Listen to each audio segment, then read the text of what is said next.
اللہ من الشیطان الرجیم بسم اللہ الرحمن الرحیم وما ارسلناک الا رحمۃ للعالمین صدق اللہ العظیم ان اللہ وملائکتہ یصلون علی النبی یا ایھا الذین آمنوا صلوا علیہ وسلموا تسلیما اللہم صلی علی سیدنا مولانا محمد وعلی آل سیدنا مولانا محمد وبارک وسلم وصلوا علیہ۔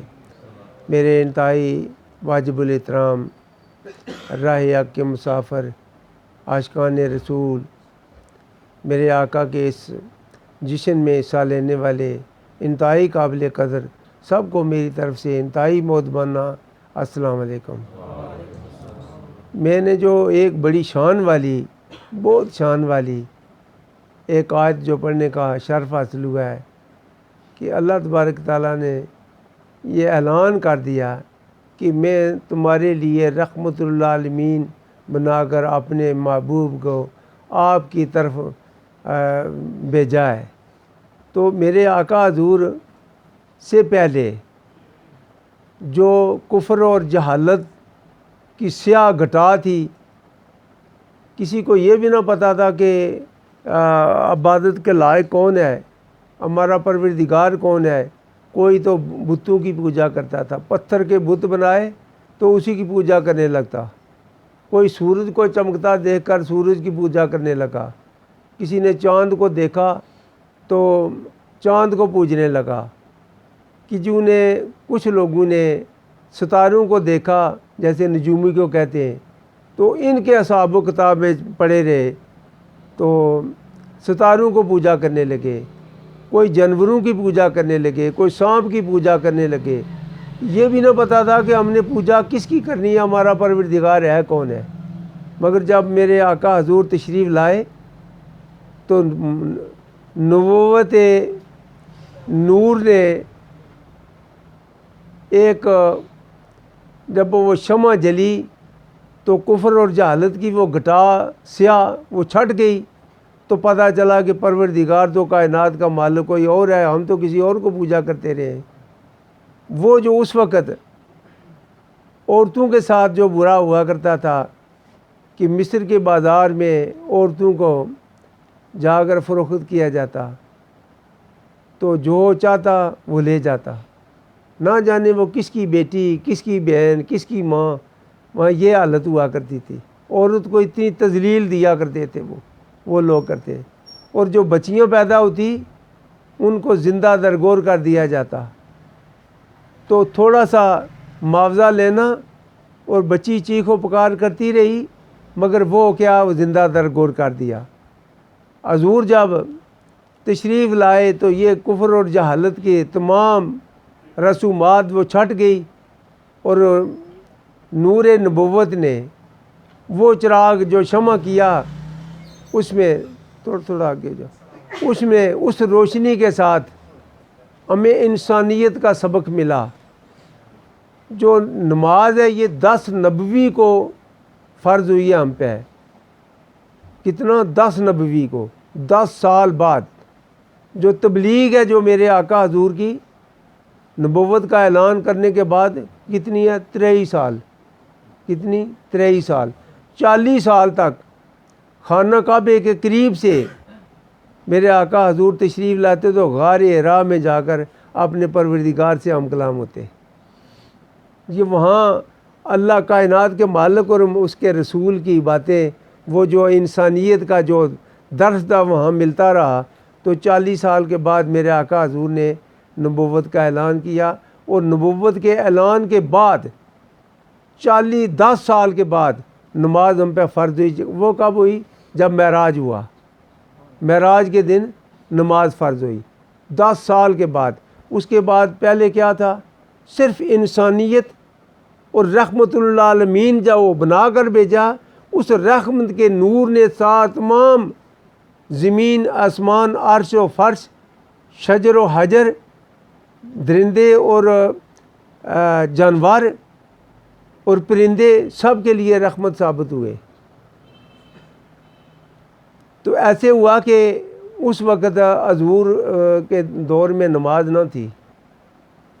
ایک ارنی یہودی کے جال میں پھنس گئی تو اس نے پکارا کہ رحمت اللہ عالمین میرا تو کوئی وارث نہیں ہے، میرے بچے بھوک پیاس کے وہ مارے ہوئے ہیں، تو بچے میرے جدا ہیں مجھ سے، مجھے صرف اتنی سی اجازت مل جائے کہ میں اپنے بچوں کو دودھ پلا کر آ جاؤں گی۔ دیکھیں متھروں نے بھی اور جانوروں نے بھی گواہی دی ہیں کہ یہ نبی ہیں سچے، ویسے نہیں کسی نے مانا۔ تو جب ایسے ہوا کہ میرے آقا حضور نے اپنے نالان مبارک اس پھندے میں رکھے ارنی کو آزاد کر دیا، جاؤ اپنے بچوں کو دودھ پلا کر جلدی آ جانا۔ جب وہ گئی اتنے میں یہودی آیا تو وہ کہنے لگا میرا شکار کہاں گیا؟ حضور نے ارشاد فرمایا وہ شکار آنے والا ہے، آ جائے گا۔ وہ ارنی تھی، وہ چلی گئی بچوں کو دودھ پلانے کے لیے۔ تو یہودی کا ایمان کیسے ہو سکتا ہے کہ وہ مان جائے؟ وہ یہودی انکار کرنے، کافر کسے کہتے ہیں؟ انکار کرنے والے پہلے سے مانتا ہی نہیں ہے، وہ کیسے مانے؟ انہوں نے کہا یہ جنگل کی چیزیں بھاگی ہوئی آ سکتی ہیں پھر موت کے لیے؟ انہوں نے کہا اس ارنی نے مجھے وعدہ کیا ہے وہ آ جائے گی۔ جب وہ تکرار کر ہی رہا تھا تو میرے آقا حضور نے پیچھے پلٹ کر دیکھا تو ارنی بھاگتی ہوئی سرپٹ بھاگتی ہوئی آ رہی تھی، اپنے ننھے منھے دونوں بچوں کو بھی ساتھ لے آئی۔ ثابت ہوا کہ رحمت اللہ عالمین تمام جانوں کے لیے، ایک انسانوں کے لیے نہیں، سب کے لیے، اور ایک جان کے لیے نہیں، سب جانوں کے لیے۔ تو جب وہ دیکھا اس نے کہ وہ سرپٹ آ رہی ہے وہ، تو یہودی نے دیکھا تو بڑا تعجب ہوا کہ یہ کیسے ہے، واقعی حضور کی طرف ہی آ رہی ہے۔ تو جب ارنی آئی تو میرے آقا حضور کے نالین مبارک کو اس نے چوما، تو آپ نے دونوں ٹانگیں پھندے میں رکھی، تو میرے آقا حضور نے اپنے نالین مبارک اٹھا لیے، تو وہ یہودی دیکھتا رہا، دونوں بچے بھی اس کے ساتھ ہیں۔ تو اس نے کہا کہ یہ جنگل کے جانور بھی ان کو جانتے ہیں؟ یقیناً کئی بار دیکھا یار، 41 سال جو گھومتا پھرتا رہا ہوں جنگلوں میں دریاؤں میں ویرانوں میں، جانوروں میں ادب ہے۔ جو مسافر رضا الہی کا مسافر ہو اس کے جانور بھی احترام کرتے ہیں، اور آنکھوں سے دیکھا ہے، سب کچھ دیکھا ہے۔ یہاں آپ لوگوں نے بھی دیکھا ہے، کئی بار دیکھا، کسی جانور کو آواز دی ہے تو وہ بھی بھاگتا ہوا آ گیا۔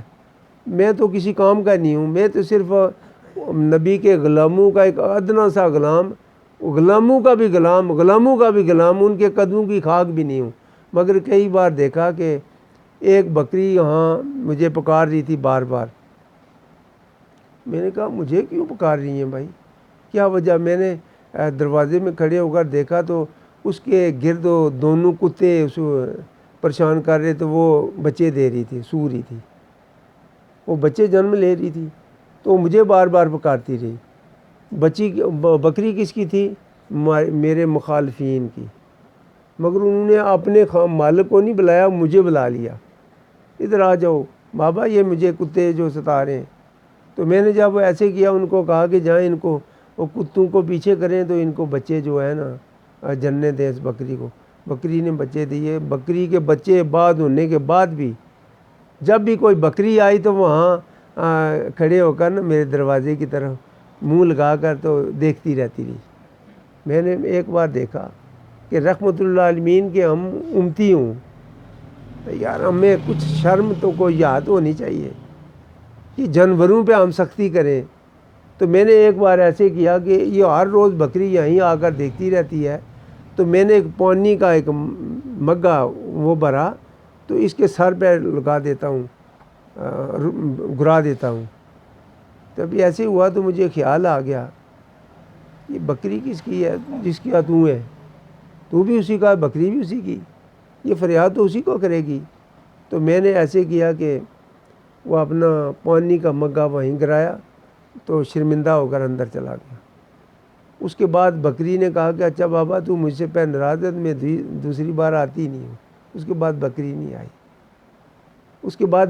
آئی، ایک بار نہیں، 2 بار نہیں، 4 بار نہیں، کئی کتوں نے مجھے یہ پکارا کہ بابا یہ دیکھیں نا میرے ساتھ کیا ہو رہا ہے، یہ اب اشرف المخلوقات ہو کر مجھ پہ زیادتی، میرے ساتھ ایسے ہو رہا ہے۔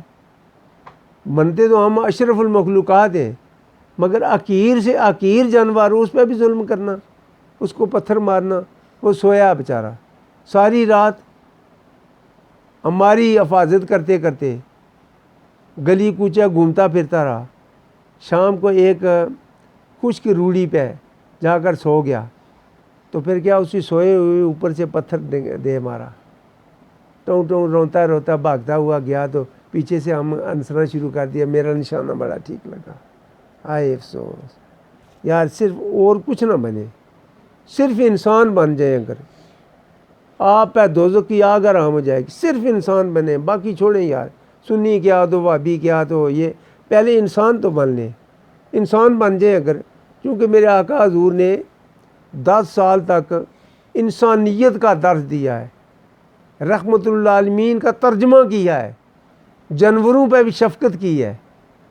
تو دوسرا ایک واقعہ عرض کرتا چلوں کہ ایک آدمی کو جب یہ خیال آیا کہ وہ گھر واپس لوٹا تو اس بچی کی آواز جو بار بار کانوں میں گونج رہی تھی، یہ کیا تھا؟ وہ آواز کہاں سے آ رہی تھی؟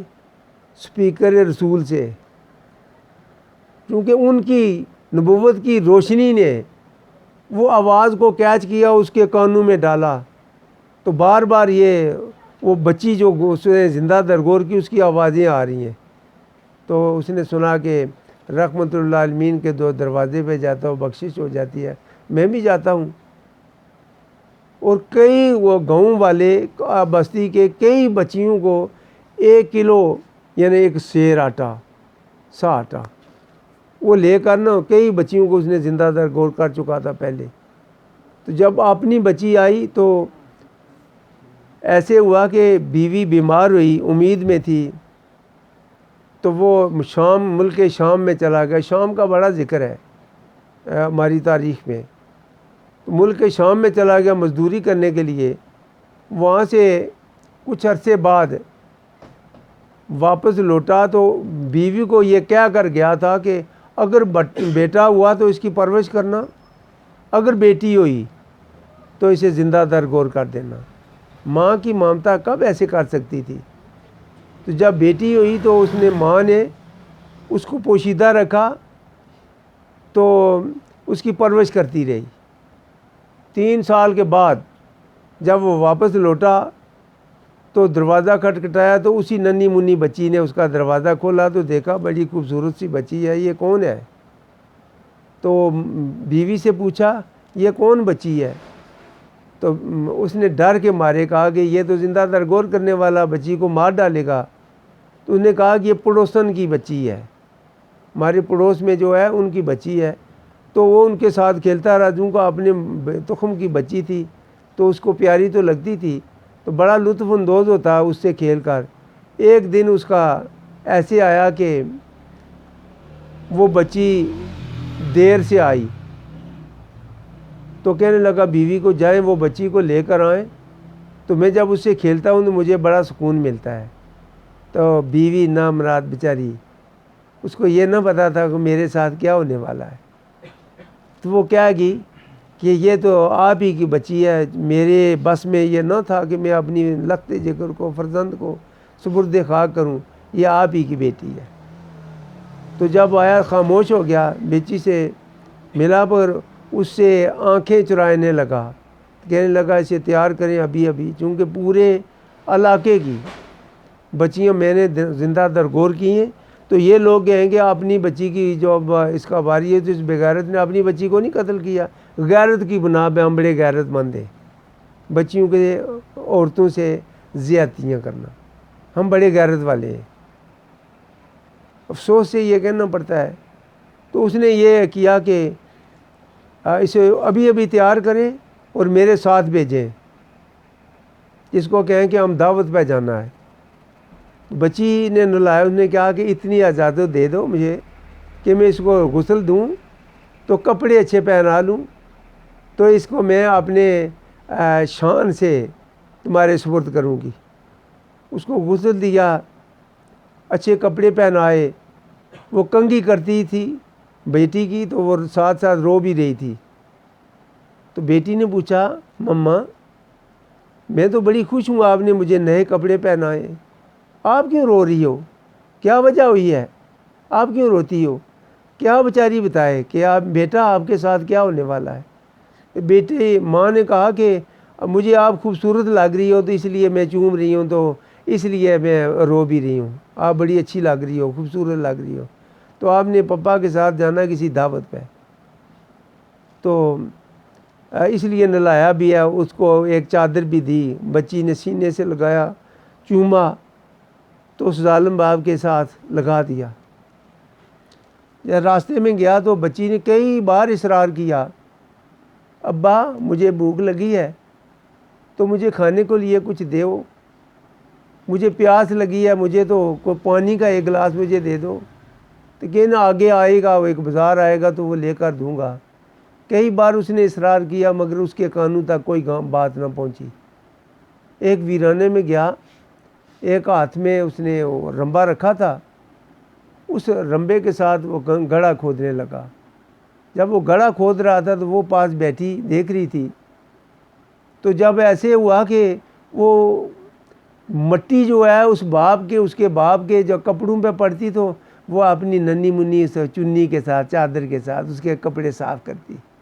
ابا آپ کے کپڑے خراب ہو گئے ہیں نا، تو وہ کپڑے صاف کرتی رہی۔ جب بھی وہ ایسے کرے تو کپڑے ان پہ مٹی لگے تو وہی بچی، اس کو زندہ درگور کرنے کے لیے اسے لایا تھا، وہ کپڑے اس کے صاف کرتی رہی۔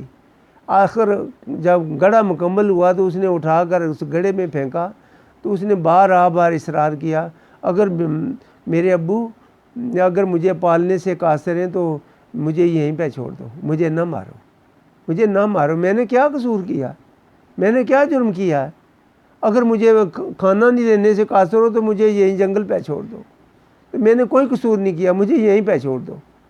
تو اس نے ایک بات بھی نہ سنی، تو گڑھے میں رکھا اوپر سے مٹی ڈال دی، تو وہ چیخ و پکار کرتی رہی، گھر آنے تک اس کی چیخ و پکار کی آواز اس کے کانوں تک پہنچتی رہی۔ وہ نبی کا فیضان تھا، وہ نبی کی نبوت کا سپیکر تھا، وہ جو اس کی کانوں میں گونج رہا تھا۔ یہ بات وہ اپنی اصرار کر رہا تھا، اپنے نبی پاک صلی اللہ علیہ وسلم کو یہ اپنا واقعہ سنا رہا، تو میرے آقا حضور سسکیاں لے کر روتے رہے، اپنی داڑھی مبارک تر ہو گئی، تو کہا کہ یہ حالت ہوتی رہی ہے۔ اس کے بعد میرے آقا حضور نے ایک ایسا نظام دیا اس انسان کو، ایسا نظام دیا جس کو عورت کو بھی عزت ملی۔ عورت کو جن کو ایسے ساتھ کیا کرتا، جس کا خامند فوت ہو جاتا، مر جاتا، اس کے لیے پوری زندگی کے لیے یہ پابندی ہوتی کہ وہ نئے کپڑے نہیں پہن سکے گی، کسی محفل میں نہیں ہو جا سکے، اسے منحوس قرار دیا جاتا۔ اگر وہ کسی محفل میں کئی جھانک بھی جاتی تو مارا پیٹا جاتا، کوئی اس کی فریاد سننے والا نہ تھا کہ میں نے کیا قصور کیا، میرا خامند میں نے مارا ہے، میں نے کیا کیا؟ تو میرا خامند اگر مر گیا، وہ اس کی موت آئی تھی تو مر گیا، تو میں نے کیا قصور کیا؟ نہیں تو منحوس ہے۔ تو مارتے مارتے اس کو نیا کپڑا پہننا کا پوری زندگی کے آخری سانس تک حرام تھا اس کے لیے۔ تو میرے آقا حضور آئے تو عورت کو عزت ملی۔ اگر آج کی عورت میرے آقا حضور کی قدموں کا صدقہ ان کو عزت ملی ہے، تو آپ کے وہ بال ننگے رکھ کر بازاروں میں گھومیں اور وہ ایڑیوں والی جوتے پہن کر اپنی ہائٹ لوگوں کو دکھائیں، تو لوگوں کے ایمان کمزور کریں۔ یہ نہیں پتہ کہ یہ جو ہمیں عزت ملی ہے یہ تو آقا حضور کا قدموں کا صدقہ ہمیں یہ نظام ملا ہے، یہ عزت ملی ہے، تو ہم کیا کر رہی ہیں؟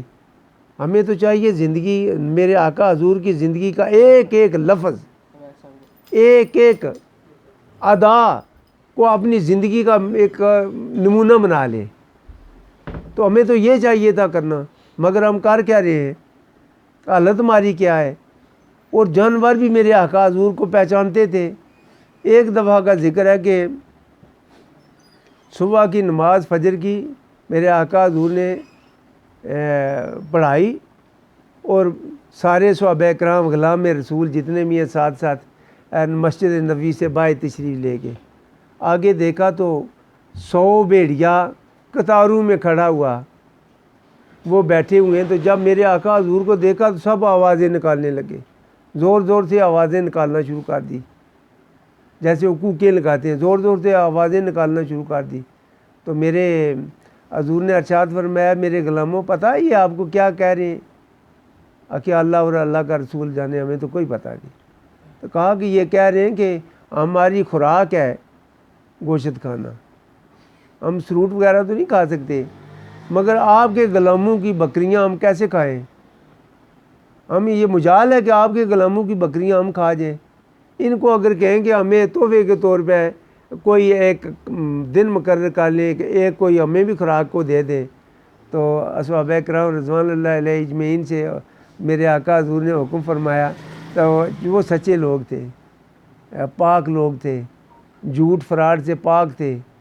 تو انہوں نے کہا حضور ایک بکرا یا بکری یا بھیڑ کوئی ہم پال پوس کر جب وہ بلوغت میں جائے تو بھیڑیوں کو ہمارا جی نہیں چاہتا، ہمارا جی سچی بات جو دل میں تھی وہی کہ یہ نہیں ہے کہ یہاں تو ہاتھ چومیں اور جب میر پر جائیں تو وہی اسی زبان سے لوگوں سے کے ساتھ غیبت بھی کریں تو گالیاں بھی نکالیں۔ یار کیا کر رہے ہو؟ میں تو نہیں سن رہا، مگر وہ کائنات کا مالک نہیں سن رہا، وہ کیا کر رہے تھے؟ تو اللہ کی موجودگی میں اگر کوئی جھوٹ بول رہا ہے تو شرم نہیں آتی کہ اللہ دیکھ رہا ہے؟ اللہ کو حاضر ناظر قبر جانتے ہیں، تو جب جھوٹ بولے تو میرا اللہ تو سن رہا ہے، میں تو جھوٹ بول رہا، میں اللہ تو مجھے دیکھ رہا ہے، میں تو کسی نامحرم کو غلط نظر سے دیکھ رہا ہوں۔ تو اگر اللہ کو حاضر ناظر جانے گناہ کیسے کر سکیں گے؟ کتنی سی ایمان کی کمزوری ہے، اللہ کو حاضر ناظر کا اقرار ہے، اگر نیت ہے تو گناہ کیسے ہوگا؟ چوری کیسے کرے گا؟ وہ کون چوری کرے گا؟ اسے یقین ہو کہ مجھے اللہ دیکھ رہا ہے، کیسے چوری کرے گا؟ کیسے بے حیائی کرے گا؟ کیسے کپڑے اتارے گا؟ اسے ہے اس کی مجال اگر اللہ کو حاضر ناظر جانے تو؟ مگر یہ نہیں ہے، جو زبان ظاہر ہے یہ کچھ ہے اور باطن میں یہ وہ کب دیکھ رہے ہیں؟ انہوں نے کب دیکھا مجھے؟ تو یہ کب دیکھ رہا کوئی؟ میں تو وہاں بات کر رہا تھا، یہاں ان کو کہہ دے تو میں نے تو اتنی کی یہ خریدی بھی نہیں ہے۔ وہ کہا جی ہے کتنے کی دیکھو؟ جی یہ 500 روپے کی۔ میں کہا یار 400 کی دو گی؟ نہیں اتنی تو خرید بھی نہیں ہے، خرید چاہے تو 200 کی ہو، اتنی تو خرید بھی نہیں ہے، 400 کی ہو تو خرید نہیں ہے۔ کہ ایسا بیوقوف بنانا تو لوگوں کے ساتھ یہ ظلم کرنا کہ اللہ ہمیں دیکھ نہیں رہا۔ یار ایسا نہ کرو، ایسا نہ کرو، زندگی تباہ برباد نہ کرو، برائے نام اسلام کے نعرے نہ لگاؤ، حقیقت میں اندر سے پیارے نبی کی پیروی کرو، نعرے لگاؤ یا نہ پیروی کرو اندر سے۔ پھر ہم اگر زبان سے کچھ بات نکلے گی تو یہ اس وقت چونکہ ہمارے اندر وہ کوالٹی نہیں رہی، کیا مجال ہے کسی کی گستاخی یا رسول کرے کہ وہ چونکہ غلام رسول رہے ہی نہیں ہے۔ وہ جن کو بارے میں جانور بھی جن کو سلام کرتے تھے وہ لوگ ختم ہو گئے نا۔ یہ تو سب جو گوشہ نشینی کا جو ذکر ہے، ذکر رہ گیا، گوشہ نشینی کے ہی غائب ہو گئی۔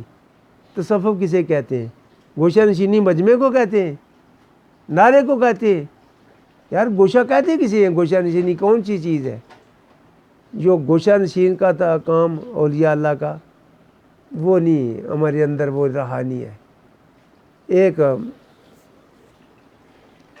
واقعہ عرض کرتا چلوں، کوئی ایک غلام، سچا غلام رسول ایک اپنے ساتھیوں کے ساتھ چل رہے تھے، تو ایک جگہ بابا نے کہا کہ ہم تو رات یہیں پہ گزاریں گے۔ تو انہوں نے غلامی رسول ہونے کا ثبوت دینا تھا کہ میں واقعی غلام رسول ہوں۔ تھوڑا سا آگے ہو جاؤ۔ تو وہاں جنگل پہ ٹھہرے تو ان لوگوں نے کہا کہ یہاں تو جنگل کے جو جانور ہیں، شیر ہیں، وہ تو پھاڑ چیر کر دیتے ہیں، یہاں تو کوئی زندہ گیا ہی نہیں کبھی، تو آپ کیسے کریں گے؟ یہاں کیسے ٹھہر سکتے ہیں؟ انہوں نے کہا نہیں میں تو یہیں پہ رہوں گا۔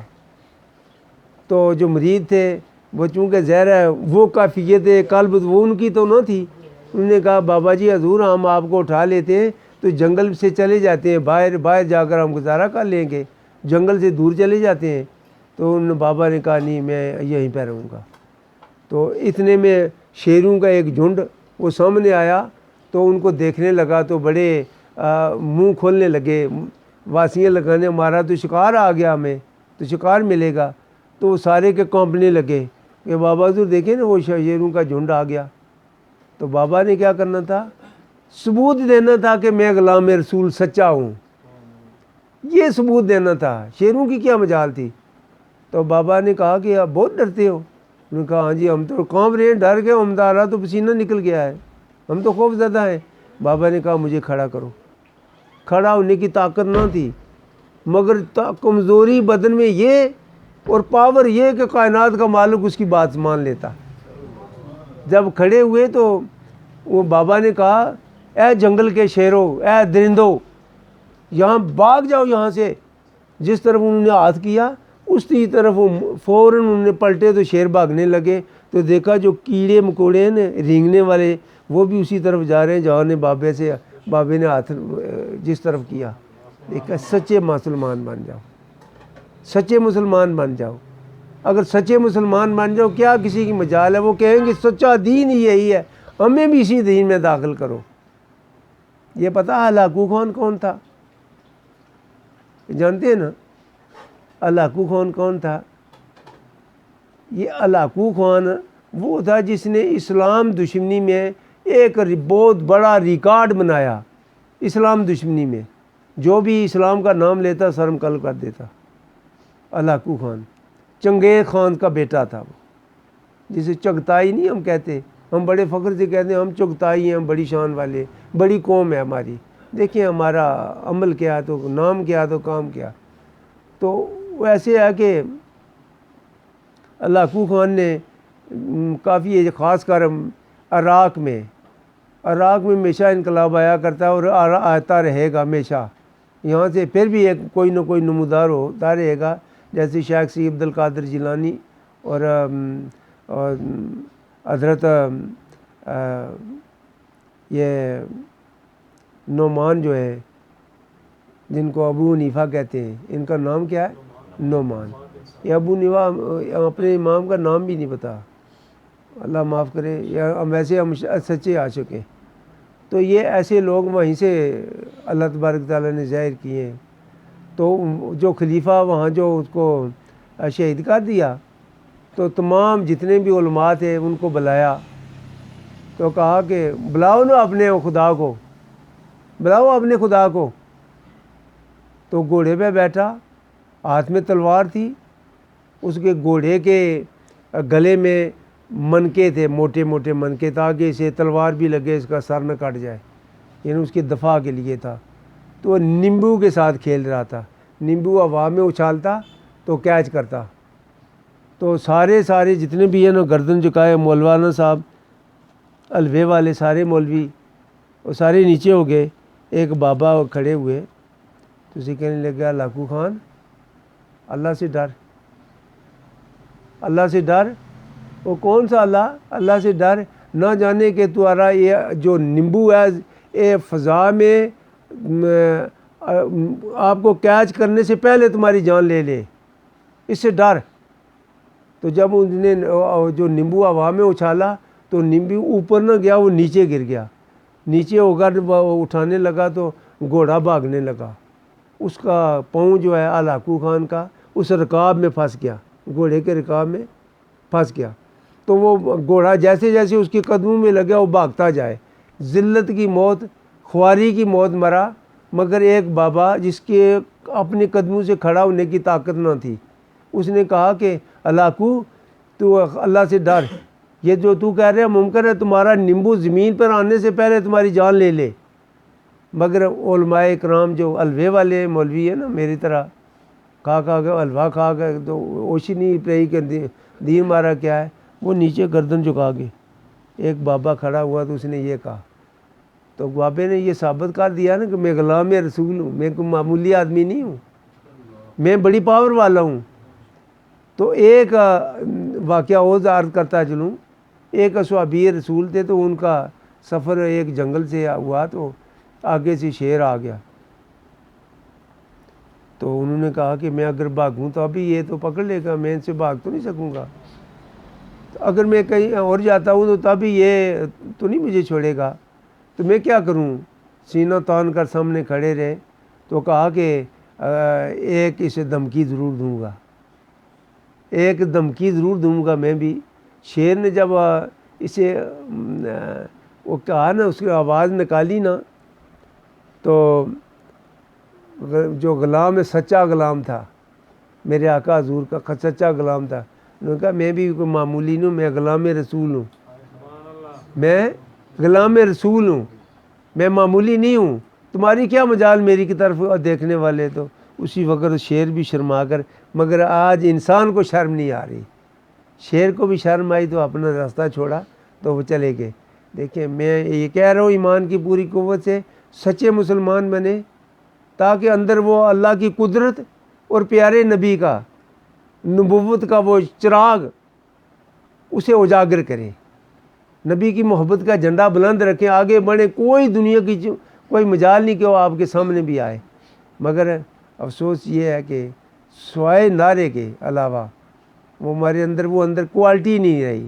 آج یہ میلاد منانا سنت فرض واجب سب کچھ ہو گیا ہے، کیونکہ اس وقت میرے آقا حضور کے نام پہ گستاخانہ یہ جو شروع ہو چکا ہے. اب ہمیں یہ میلاد نہیں بلکہ روڈوں سڑکوں پہ آ جانا چاہیے، باہر نکل آنا چاہیے. یہ جان ایک بار نہیں 70 بار بھی جائے تو غنیمت سمجھے کہ میں آقا حضور کی شان کے لیے میں اپنی جان دے رہا ہوں. یہ خوش قسمتی ہوگی آپ کی. تو میرے دوستو اب باہر نکلنے کا وقت آ گیا ہے، ہمیں غلامی رسول کو ظاہر کرنے کا وقت آ گیا ہے. اندر اپنے اجرے چھوڑے، باہر نکلے. میں نماز پڑھ رہا ہوں، میں یہ کر رہا ہوں. جب غلامی رسول پہ شان رسول پہ کوئی ایسی بات آنے لگے تو آپ کی کون کی نماز ہے؟ کس کی نماز پڑھ رہے ہو یا کس نے نماز کو سکھایا؟ قرآن کریم میں یہ حافظ قرآن سارے موجود ہیں یہاں. پورے قرآن کریم میں نماز کا حکم ہوا ہے، کہیں کوئی ترتیب نہیں ہے قرآن کریم کی. اگر کوئی ہے تو مجھے بھی بتائے کہاں لکھا ہے قرآن کریم میں کہ ایسے نماز ادا کرو. نماز اللہ نے حکم دیا نماز ادا کرو، تو نماز کا طریقہ میرے جاؤ رسول سے پوچھ لو. اس سے کیا پتہ چلا کہ جو بھی اللہ تبارک تعالیٰ کو قرب حاصل کرنے کے لیے جائے گا اتباع رسول کے بغیر نہیں حاصل ہوگی. آخر دعوانا الحمدللہ رب العالمین.